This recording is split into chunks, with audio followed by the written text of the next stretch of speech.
So again, today we're going to talk about pronoun agreement. Now, we've mentioned pronouns a couple of times, but just to be clear, a pronoun is a small word that we use to relate back to a regular noun. So if we said, Mr. Thornley likes to create his grammar videos, Mr. Thornley is the original noun, and then his is the pronoun that ties on back to Mr. Thornley. So let's talk about making these agree. Here's the rule. When you use more than one pronoun in a sentence or paragraph, each pronoun needs to agree in number and perspective. Let's look at what that means. First off, if a pronoun's antecedent, and that's the big noun that it's tying back to, is plural, the pronoun must also be plural. So, let's go back to the original sentence I gave you just a minute ago. Mr. Thornley likes to make his grammar videos. Mr. Thornley is the antecedent. That's the original noun. It is singular. There's only one of me. Thank goodness, right? His is also singular. The plural form of that would be they, but we would only use they if there's multiple people. As a native English speaker, you probably already know this.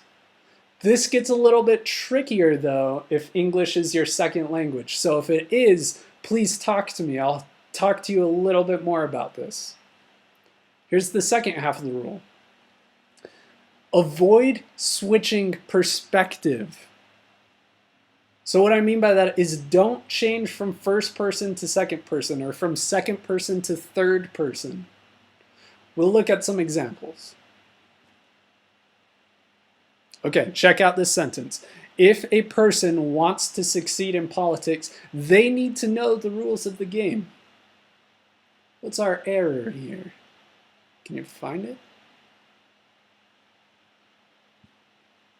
There it is. So our antecedent is a person. That is singular, my friends. They is a plural pronoun. Those don't match. This sentence should be, if a person wants to succeed in politics, he or she needs to know the rules of the game. We have to make sure that our antecedent and our pronoun match. If the antecedent is singular, the pronoun better be singular as well. Let's try another one. Same sentence. If a person wants to succeed in politics, you need to know the rules of the game. Where's our error there? You guessed it, it's that you. A person is third person perspective. We aren't talking directly to anyone. We aren't talking about ourselves. So it's third person. You, on the other hand, is second person. We've changed from just generally talking about a person, some random guy, some random girl, to suddenly talking directly to the reader. That is a change in perspective. That is what I mentioned before. Now, I have one last rule for you. Words such as anyone, someone, everyone, somebody, nobody, each, etc., etc., etc., all of those are singular.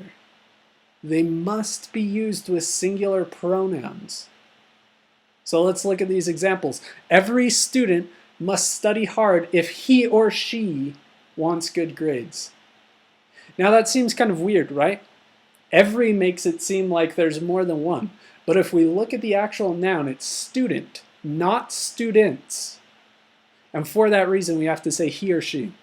The mistake would be every student must study hard if they want good grades. That will not fly. So when you take the ACT, make sure that all of your pronouns match. They need to match in number, but they also need to match in perspective.